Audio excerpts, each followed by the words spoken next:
क्या वास्तव में मृत्यु के बाद 13 दिनों तक अपने घर में रहती है आत्मा? जाने क्या है गरुड़ पुराण। मान्यता है कि किसी व्यक्ति की मृत्यु के बाद 13 दिनों तक उसकी आत्मा घर में ही मौजूद रहती है और अपनी उपस्थिति का एहसास कराती है।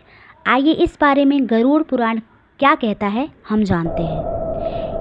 किसी परिजनों को खोना एक गहरा भावनात्मक अनुभव होता है जो हमें एक बड़ा नुकसान की अनुभूति कराता है। मृत्यु के बाद कुछ संस्कार और रस्मों को निभाया जाता है जो मृतक की आत्मा को शांति पहुंचाने के लिए उनके जीवन में वशचौकी की जाती है।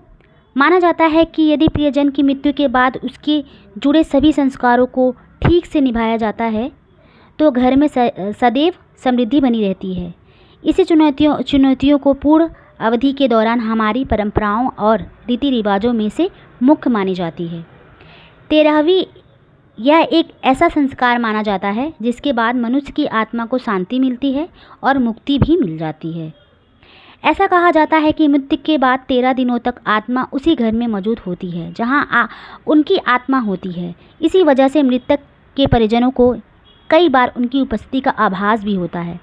मृत्यु के बाद आत्मा की यात्रा के बारे में हमारे शास्त्र और ग्रंथ कई गूढ़े बातें कहते हैं।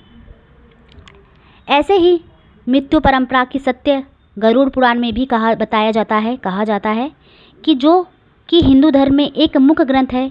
यह मृत्यु और आत्मा के रहस्यों को वास्तविक वर्णित की जाती है। इस ग्रंथ में बताया गया है कि मृत्यु के बाद आत्मा 13 दिनों तक अपने घर और परिवार के बीच में मौजूद रहती है। आइए जानते हैं कि ज्योतिषी पंडित रमेश जी ने बड़े बड़े गुणों के साथ में इसका वर्णन किया है गरुड़ पुराण में। तो आइए जान लेते हैं। क्या